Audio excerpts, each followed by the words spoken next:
Sluit nou gerus aan by kruispad.com se aanlyn erediens.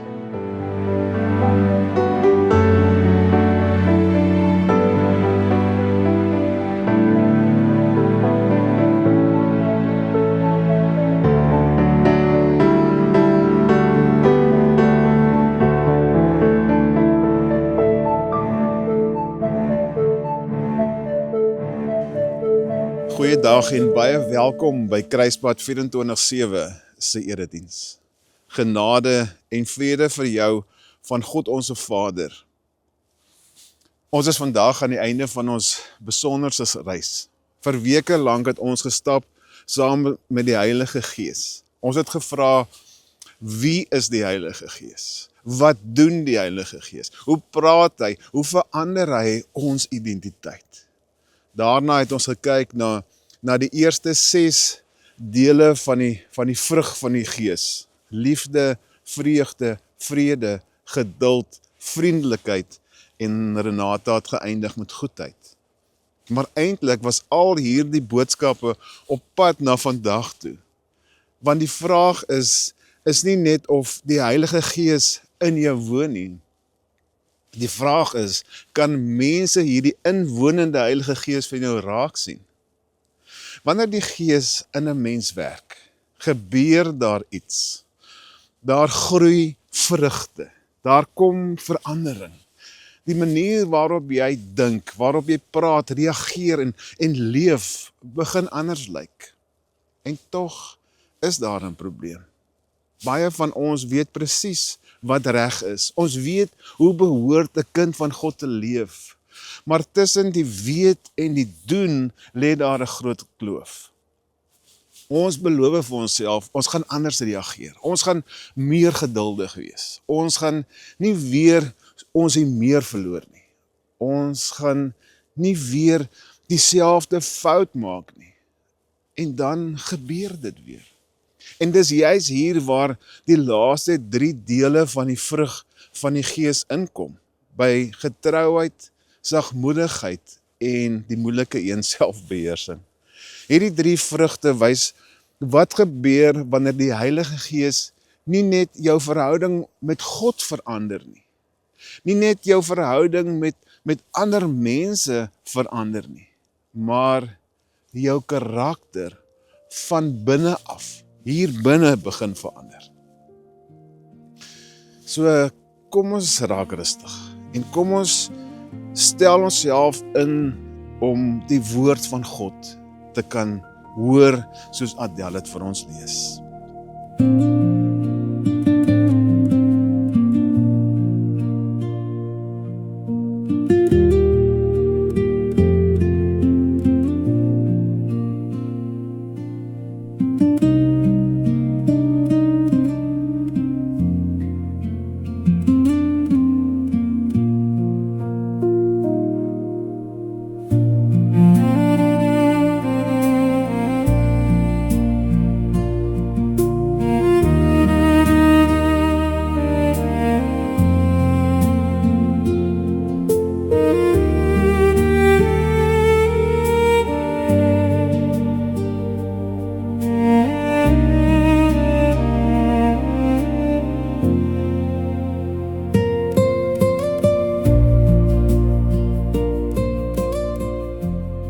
Almagtige God en Vader, dankie Here vir u genade, dankie dat u afgebuk het na die mens, omdat u vir ons so lief is. Dankie dat u vir Jesus gestuur het, dat hy kon sterf aan 'n kruis, sodat ons nie hoef te betaal vir ons sondes nie. Dankie God, dankie Jesus, dat u Gees vir ons gegee het, om in ons te kom woon. Ons vra dat u ons sal help om meer en meer ruimte te gee en meer te luister en die Heilige Gees meer en meer te volg. Ja, Gees van God, kom maak u ons oë nou oop en ons ore oop, sodat ons u boodskap vandag kan hoor. Vra ek Vader, vergewe die bedoener van die woord in ons almal se sondes. Amen.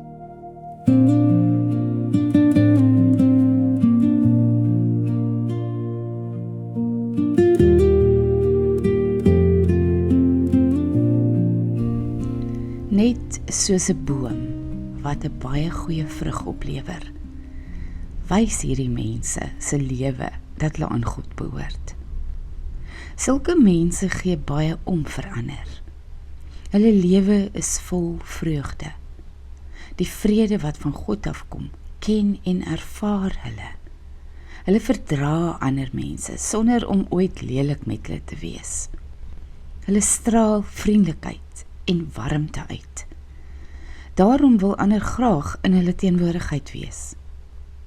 Hulle doen goeie dinge vir ander mense. Ander kan altyd op hulle reken, omdat hulle self deur dik en dun op God vertrou. Hulle is vol deernis en ontferming. Die Gees stel hulle in staat om hulle self goed te beheer, sodat sonde nooit hoogtyd in hulle lewe vier nie. Natuurlik is die wet nie gekant teen so 'n leefwyse nie. Elkeen wat in Jesus Christus glo, moet so leef. Want al ons sondige begeertes is saam met hom aan die kruis vasgespijker. Die Gees het ons splinter nuut gemaak. Daarom moet ons toelaat dat hy elke dag ons lewe bestuur. Hy moet besluit wat ons dink en sê en doen. Kom ons hou dadelik op om so baie van onsself te dink. Ons mag nie onder mekaar stry of op mekaar jaloers wees nie.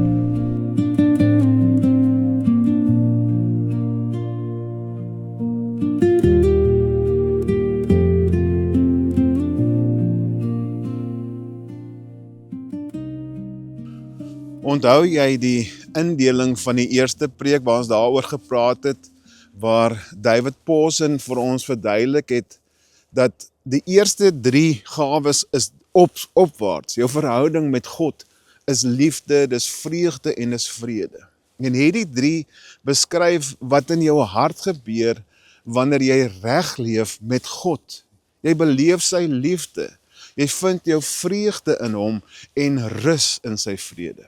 Die tweede stelletjie 3 is uitwaarts. Jou verhouding met ander mense om geduld te hê, vriendelik te wees en goed te doen. Hierdie 3 word sigbaar in hoe jy ander mense behandel. Die Gees verander nie net jou verhouding met God nie, soos ons net gesê het, maar ook jou verhouding met ander mense. Nou vandag is ons by die inwaarts, hoe getrou jy is, jou sagmoedigheid en hoe jy jouself kan beheer. Nou hierdie 3 wys hoe die Gees jou karakter vorm. Jy word betroubaar, nederig en jy leer om jouself te beheer. En hierdie 3 is nie so maklik nie. En ek vermoed die meeste van ons sukkel om hierdie vrug van die Gees in die lewe uit te leef. Ons beloof, ons gaan iemand bel en dan vergeet ons daarvan. Getrouheid sukkel om kop bo water te hou. En ons dink ons weet beter as almal. Ons luister eintlik ook nie regtig nie en ons moet altyd die laaste woord inkry. Sagmoedigheid is dan skielik baie ver. Ons weet ons behoort nie daardie opmerking terug te stuur nie. Maar ons kan onsself nie keer nie. Ons weet ons moet ophou eet, ophou koop, ophou kla, ophou bekommer, maar ons doen dit steeds. Selfbeheersing kry dan hier swaar. Ons verloor ons meer met mense vir wie ons die liefste is. Ons sê ja vir goeders waarvoor ons nee moes gesê het, en nee vir goeders wat ons moes ja voor gesê het. Ons begin die jaar met 'n groot voornemings, en teen Februarie lê die meeste van hulle daar ergens langs die pad. Ons weet wat reg is. Die probleem is nie kennis nie. Die probleem is om dit elke dag uit te leef. Dis maklik om op Sondag te glo. Dis moeiliker om Maandag getrou te wees. Dinsdag sagmoedig te wees en teen Woensdag selfbeheersing toe te pas. Dis juis daar waar die vrug van die Gees sigbaar moet word. Kom ons vra weer dieselfde vraag wat ons daar verlede keer gevra het en Renata ook gevra het. Hoekom sukkel ons so? Hoekom is dit so moeilik om getrou te wees wanneer niemand kyk nie? Hoekom is dit so moeilik om sagmoedig te wees? Sagmoedig te bly wanneer iemand ons te nakom? Hoekom is dit so moeilik om onsself te beheer wanneer ons kwaad of teleurgesteld of bang of versoek word? Ek dink die antwoord is eintlik eenvoudig. Ons probeer dit op ons eie doen. Ons dink ons gaan genoeg wilskrag bymekaar skraap. Ons gaan net met harder probeer. Ons gaan onsself regryk. Maar hoe gaan dit tot dusver? Paulus sê dat die antwoord lê nie in meer selfdissipline nie. Die antwoord lê nie in groter menslike inspanning nie. Die antwoord lê in die Heilige Gees. Want onthou, hierdie is nie vrug van hard probeer nie. Dis nie vrug van mense wat sterk is nie. Dis nie eers vrug van goeie Christene nie. Dis die vrug van die Heilige Gees. Wanneer die Heilige Gees meer ruimte in my lewe kry, begin hy my stadig maar seker verander. Dan word ek meer getrou. Dan leer ek sagmoedigheid. Dan ontdek ek dat ek nie meer deur elke emosie en impuls en begeerte beheer hoef te word nie. Ek dink almal van ons ken iemand van wie jy kan sê, as daardie persoon sê, hy gaan iets doen, dan gebeur dit. Jy hoef nie daaroor te wonder nie. Jy hoef nie agterna vir hom te bel en vir hom te herinner dat hy iets moet doen nie. Jy weet, jy kan op hom staat maak. Dis die soort mens wat die Heilige Gees besig is om vir jou te maak. Dis daarom dat Paulus praat van getrouheid. Die eenvoudige vraag is jy die soort mens wat ander mense kan op staat maak? Hoe lyk jou karakter? Iemand wat vir hierdie vrug dra, is nie die een dag warm en die ander dag koud nie. Die persoon is nie iemand wat vandag opdaag en dan môre is hy net gone nie. Nee, die persoon is iemand wat bly staan wanneer dinge moeilik raak. Iemand wie sy ja is en wat sy verantwoordelikhede nakom en nie ander teleurstel nie. Dis soos God. God is getrou. God kom sy beloftes een vir een na. Jy sien, wanneer ons die Heilige Gees hier in ons toelaat om in ons te woel, dan help die Gees ons om meer en meer die karakter van God en van Jesus, om dit aan te neem, en dan is die gevolg outomaties dat ons getrou is. Nie net by die kerk nie, maar ook by die werk. Om jou woord te hou, al kos dit baie. Om by jou huweliksbelofte te bly, wanneer die gevoelens minder raak, is deel van getrou wees. Om steeds te bid, wanneer jy nie lus is nie. Om op te daag vir jou kinders, wanneer jy moeg is. Dis getrouheid. Om jou werk eerlik te doen, selfs wanneer die baas nie kyk nie. Om aan te hou dien, wanneer niemand dankie sê nie.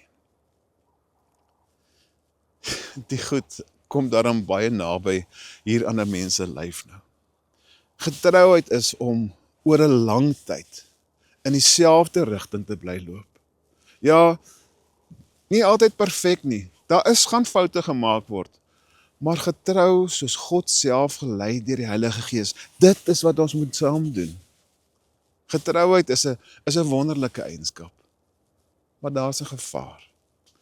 'n Mens kan getrou wees, maar hard. Jy kan jou woord hou, maar mense in die proses seermaak.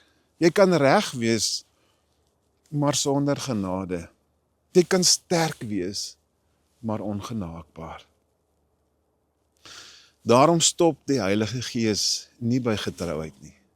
Die volgende vrug sorg dat ons dat ons krag nie mense breek nie, dat ons standvastigheid nie hardkoppig vashou nie, dat ons oortuigings nie ander vertrap nie.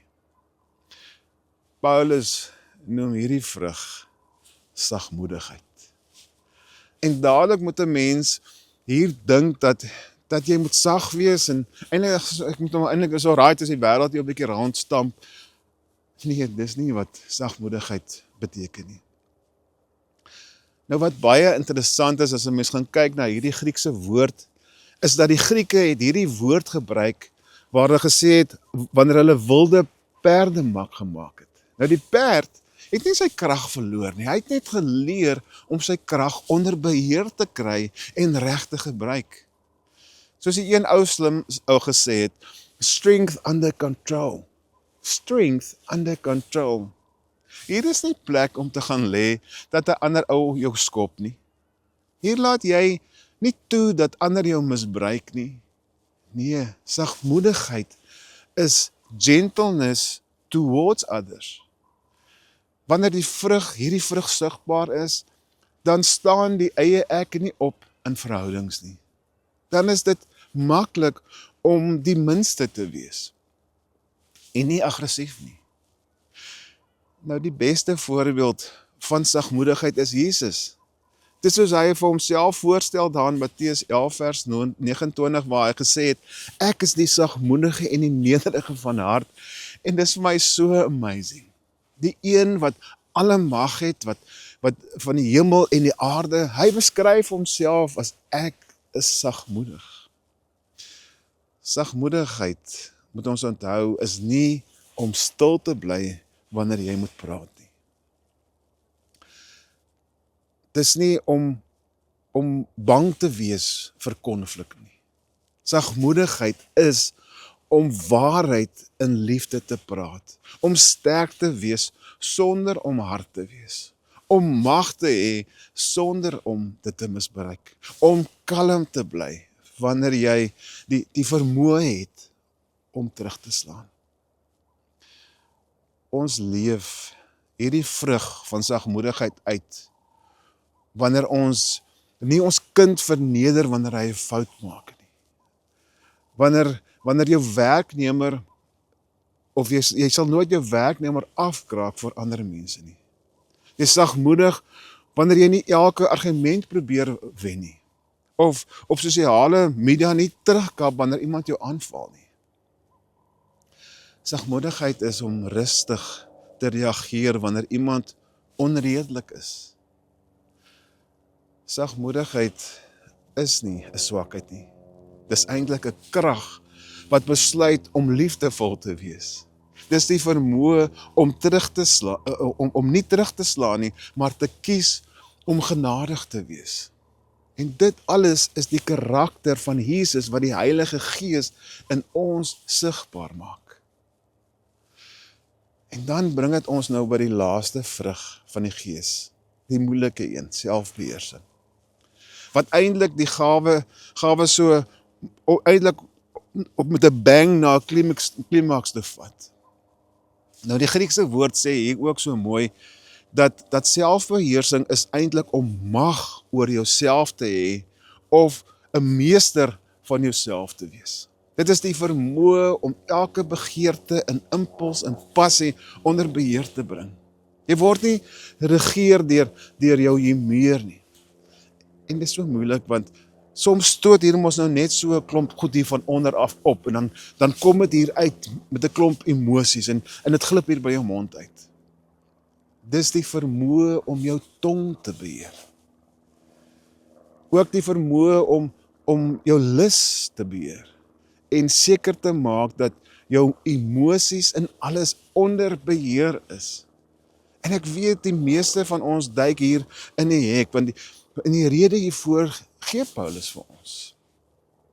Hoewel die woord selfbeheersing klink asof ons dit uit eie wilskrag moet doen, is dit 'n vrug van die Gees.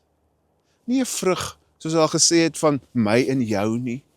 As dit uit ons eie wilskrag die dinge probeer doen, dan gaan ons al te gereeld hier struikel. Ware selfbeheersing begin nie by my nie, maar deur die werking van die Heilige Gees in my.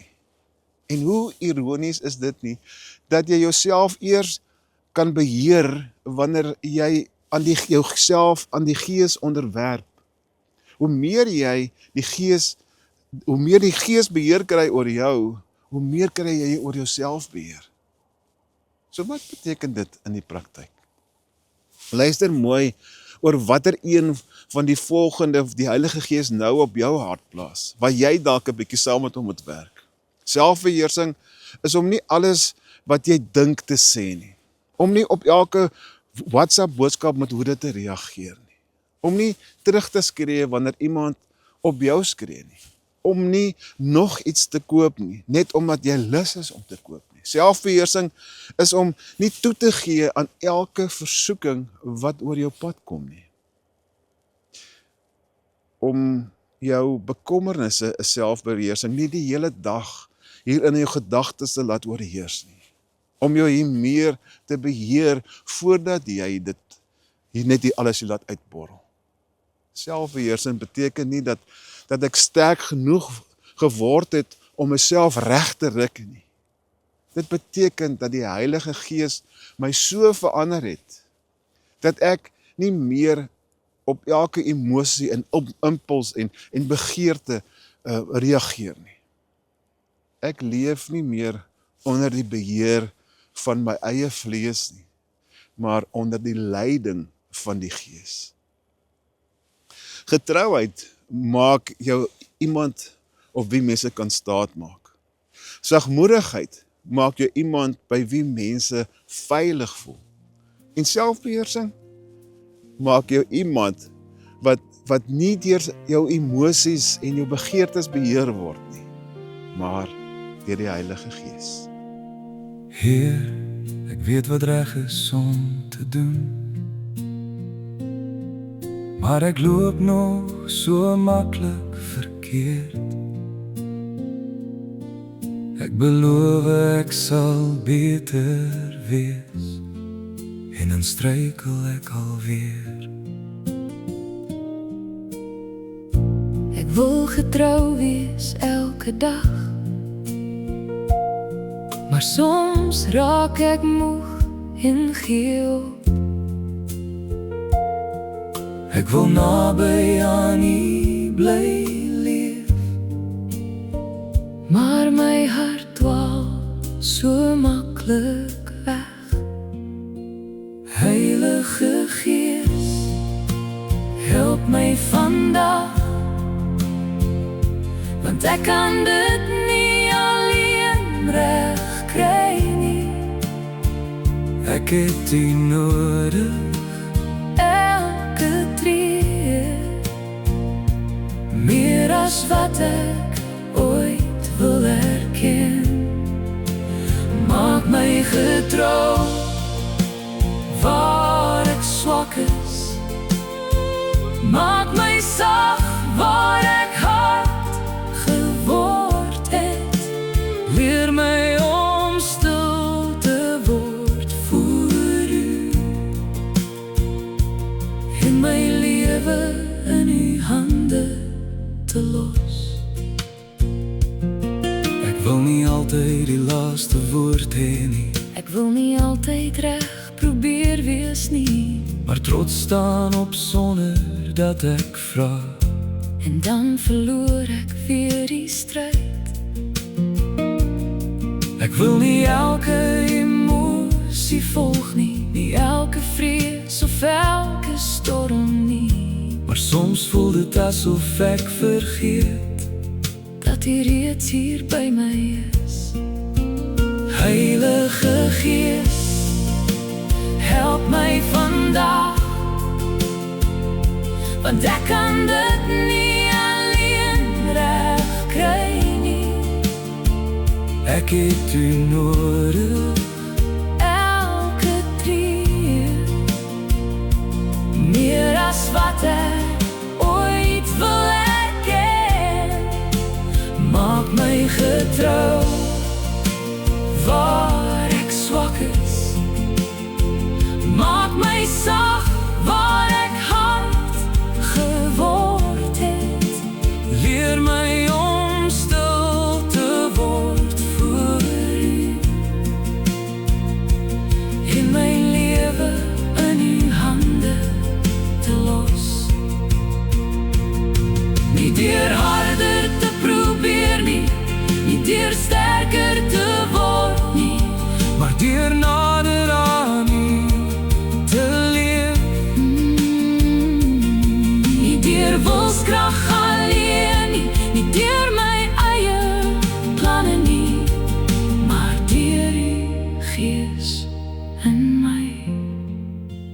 Heilige Gees, Bly by my wanneer ek val, wanneer ek twyfel. hou my vas, Verander my dag vir dag, tree vir tree. maak my getrou, Waar ek swak is, maak my sag. Waar ek hard geword het, leer my om stil te word voor U, tot Jesus meer sigbaar word in my. Ek is nog nie daar nie, Here, maar U is nog bezig met my. Ek is nog nie daar nie, Here, maar U gee nie op met my. Ek is eintlik nou jammer dat ons hier aan die einde van die reeks gekom het, maar iets het gebeur.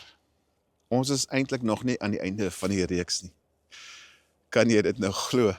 Toe ek hier met die laaste paar boodskappe besig was, het ek eendag so 'n slip of the tongue gehad, waar ek wou sê, vrug van die Gees, toe sê ek, die gawes van die Gees. En die Heilige Gees het my so half herinner, dat daar nog iets is, wat ons moet oopbreek.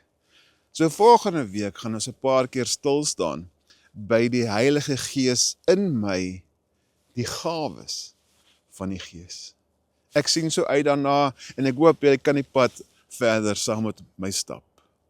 Ek wil graag die seën van die Here oor jou uitspreek.